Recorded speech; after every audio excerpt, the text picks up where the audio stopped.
that was an AliExpress mount. It keeps falling off.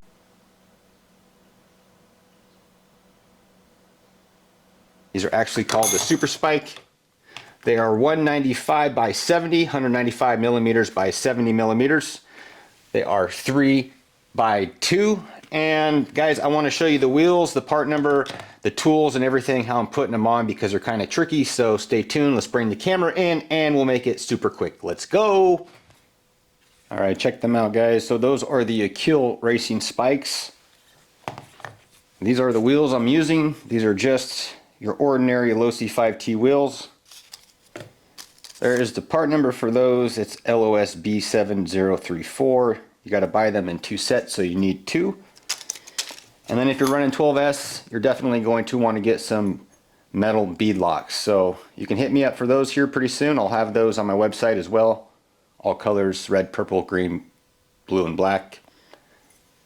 And your wheels are going to actually come with some screws. I believe they're like 10 or 12 millimeters. You're going to want to upgrade those. I like using these. These are like a wood screw hex head.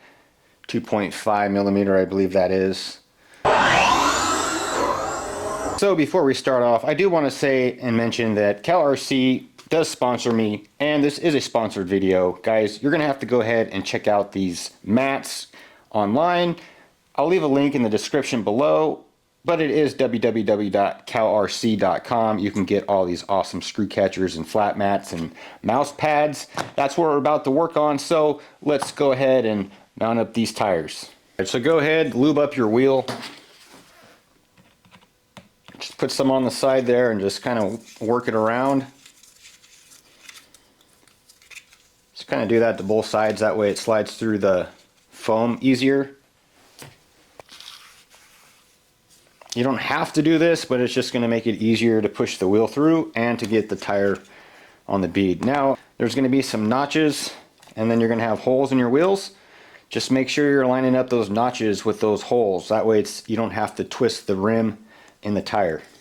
So you got them lined up. So next you're going to take, I like to use a dirt bike wrench that you use to install a dirt bike tire. All you're going to do is just take your wrench,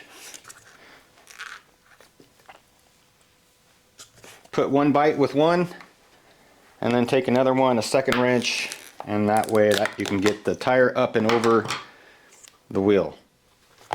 Then you can just use one wrench and work it the rest of the way around. Trying to make sure that your notches are lined up with the holes on the rim. There we go. So guys, it's that simple. So we'll go ahead, finish doing the rest of them. I'll install the bead locks. There you go. You're going to want them super close, the holes lined up. But we'll go ahead, install the bead locks, and I'll show you what they look like, and that'll be that. Alright, there we go. So last thing you're going to do is you're going to take your screws, and you're going to kind of star shape them in there in a star pattern.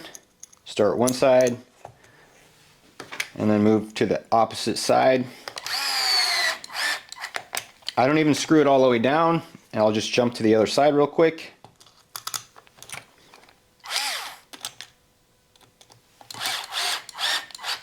And what you're looking for is you just want to make sure that you keep that bead on there nice and equal all the way around the rim.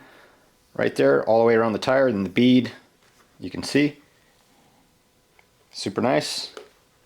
So we'll finish those off. Guys, thanks for watching my video. Please do subscribe, leave me a like, and I will catch you guys later. Whoosh.